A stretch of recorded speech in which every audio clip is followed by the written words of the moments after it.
Datuk Pengerusi, terima kasih. Saya ingin menyentuh perkara mengenai pengangkutan Laut Sabah di bawah maksud P28 putiran 03-0000. Sudah tentu kita mengambil maklum bahawa Desa Kabupaten Polisi telah dikutuk oleh seluruh masyarakat perdagangan Sabah termasuk wakil dari Barisan Nasional Sabah. Ia telah dianggap sebagai faktor yang menyebabkan harga perangan di Sabah lebih tinggi berbanding dengan Semenanjung Malaysia. Orang gila bang tidak mau tahulah, okey? Saya memang tahu ia bukan faktor yang satu-satunya mengakibatkan harga perangan yang tinggi dan persaingan yang kurang upaya kita rantau. Salah satu harga perangan yang tinggi dan persaingan yang kurang upaya kita di rantau Asia Tenggara. Terdapat juga banyak faktor yang lain seperti infrastruktur yang ketinggalan dan kekurangan sumber manusia yang bermahir. Walau bagaimanapun, seperti sebut dalam plan pembangunan sektor fakta pembangunan Sabah Corridor atau Sabah Development Corridor Plan, shipping cost ataupun kos kapalan adalah salah satu faktor yang penting mengakibatkan sektor industri kita tidak bermaju.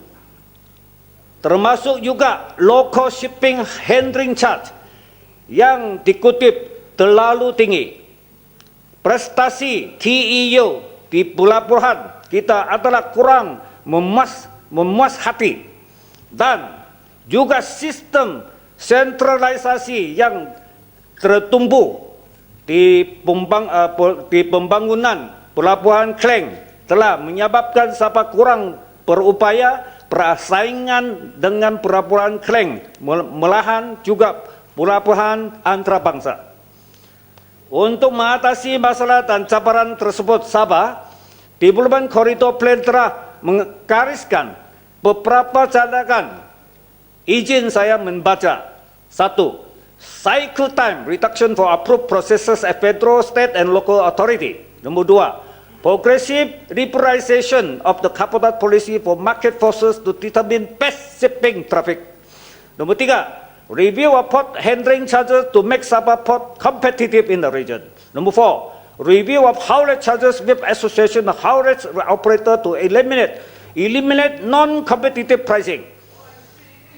Datuk Speaker, apa yang tadi saya telah dicadang oleh unit STC dan kerajaan negeri adalah betul. Tetapi kenapa seperti local shipping handling charge sampai kini masih tidak dan menyebabkan kesusahan berkapal di Sabah? Nilai di belakang cadangan itu adalah liberalization atau kebebasan berniaga.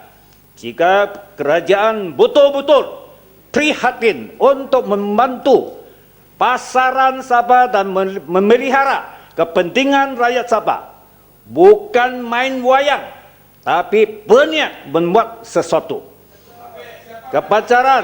Kepacaran dan kesusahan pengangkutan Laut Sabah dengan mengembalikan, desentralisasikan hak pelabuhan Sabah kepada kerajaan Sabah. Tuan Pengerusi, sudah tentu kita tahu oleh sebab sektor pembuatan di Sabah masih jauh ketinggalan dan amat kekurangan. Maka volume ekspor kita tentu tidak banyak berbanding dengan pelabuhan Klang. Tambahan pula banyak kos yang mengkihatkan pelabuhan Sabah. Kapal asing memilih tidak berhenti di pelabuhan Sabah dan terus pergi ke Klang. Ini saya mesti faham. Tetapi, Datuk Speaker, sampai ke Klang, barang yang dihantar ke Klang itu adalah dikendali dan diurus oleh beberapa syarikat yang tertentu. Dan cat-cat mereka adalah lebih tinggi, yang tentu akan menyebabkan harga barangan di Sabah yang lebih tinggi.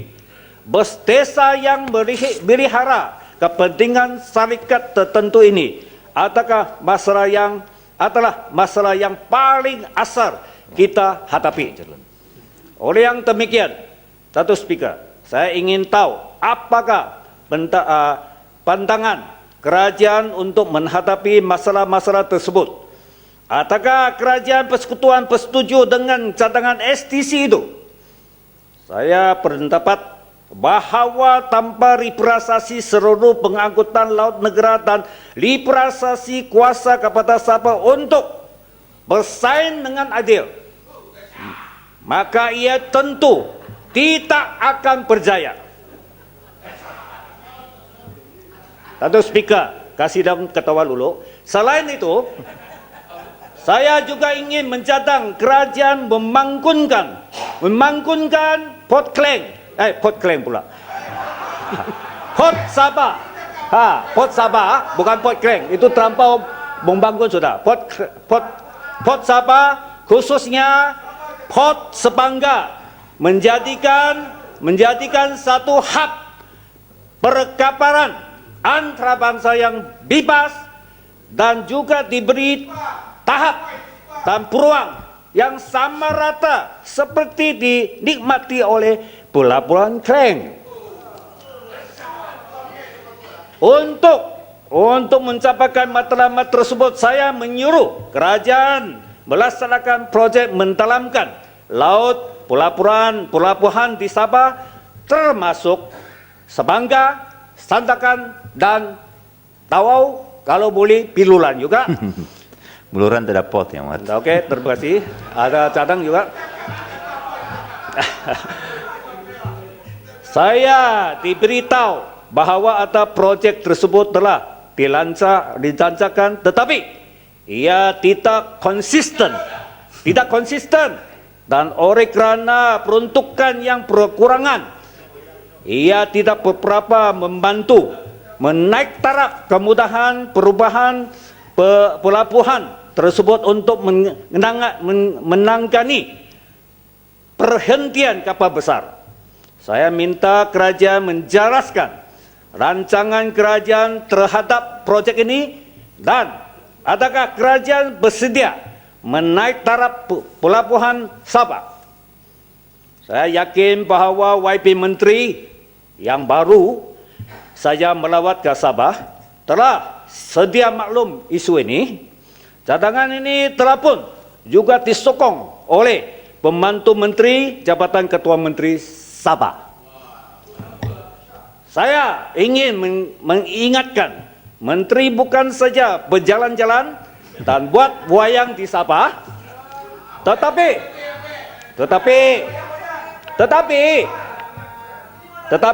dengar, ya goyang, tetapi harus menunjukkan MCA. Menteri banyak monyet lah. Ya, banyak mungkin lah.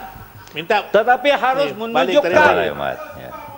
Kalau untuk kasih, okey. Tetapi harus menunjukkan MCA. Pasal kola langat jadi MCA yang begitu. Baling ada masalah tak tidak apa, jangan kacau, tidak kacau. MCA yang begitu. MCA yang begitu berhasrat untuk masuk kabinet memang boleh membuat sesuatu yang memanfaatkan rakyat, khususnya rakyat Sabah. Jika kerajaan boleh melaporkan begitu banyak uang untuk membangunkan pelabuhan Klang sebagai port antarabangsa dalam masa 30 tahun, kenapa tidak memberikan peluang yang sama rata kepada port Sabah? Ya, boleh gulung ya, port Sabah kini masih jauh ketinggalan, tetapi mempunyai potensi yang paling tinggi. Datuk Speaker. Ya mat, masa habis yang mat. Okey, saya yakin, belum lagi itu. Habis saya sudah. yakin jika kerajaan berhasrat membangunkan port Sabah, dan peruntukan yang besar untuk pembangunan ini dalam jangka masa yang panjang. Ia tentu akan secara keseluruhan membantu industri dan pembangunan Sabah. Sabah mempunyai sumber asli yang kaya dan mempunyai lokasi yang strategik telah terletak di tengah Asia Tenggara. Kita lebih dekat kepada negara bentangan seperti China, Hong Kong, Jepang, Korea, Filipina, sebagainya. Jika pelabuhan kita dibangunkan, ia bukan saja kebaikan orang Sabah, ia akan membantu seluruh rantau Malaysia dan Malaysia. Saya harap kementerian akan mengambil sikap yang serius terhadap isu yang telah saya bangkit. Tuan Pengerusi, selain daripada itu, sikit lagi ini tuan penting. Selain daripada itu, isu itu saya juga ingin menyentuh sikit mengenai pengangkutan Utara Sabah. Saya merujukan kepada KPA, Kepala P28 di bawah petiran 09900 mengenai pembangunan lapangan penerbang dan Kota Kinabalu yang mendapat peruntukan sebanyak 40 juta, 46 juta. Saya tidak menjangkakan isu ini. Saya ingin mendapat tahu apakah rancangan kerajaan untuk memintakan AirAsia dari Terminal 2 di Tanjung Aru ke Terminal 1. Kedua, kenapa keputusan perpindahan itu telah dibuat dengan berkisar? Apakah rancangan kerajaan menjendali bangunan Terminal 2 selepas perpindahan AirAsia? Seperti dimaklumkan dalam laporan PAC, sebab-sebab AirAsia enggan berpindah ke Terminal 1 adalah kos pengurusan yang lebih tinggi dan juga pembinaan dua taksi Mike dan taksi Charlie serta ladang landing instrument sistem itu belum lagi dipasangkan. Saya ingin tahu apakah status tersebut. Di samping itu, jika semua pelancong dan pesawat tertubuh di Terminal 1 saja, maka tempat itu akan menjadi sangat sisak dengan tambahan sebanyak 4 juta pengguna. Saya ingin tahu apakah rancangan kerajaan untuk mengatasikan masalah trafik di lapangan terbang antarabangsa Kota Kinabalu. Saya ingin mengingatkan bahawa lapangan terbang Kota Kinabalu kita tidak semacam KLIA yang mempunyai liputan pengangkutan awam yang mudah dan senang. 1 minit lagi, dan senang seperti PAS dan ERL train. Tetapi penghematan PAS di KKIA hanya dibekal 1 jam 1 PAS. Ini tentu tidak efisien dan menyebabkan kebanyakan pengguna terpaksa menggunakan kereta. Kalau tidak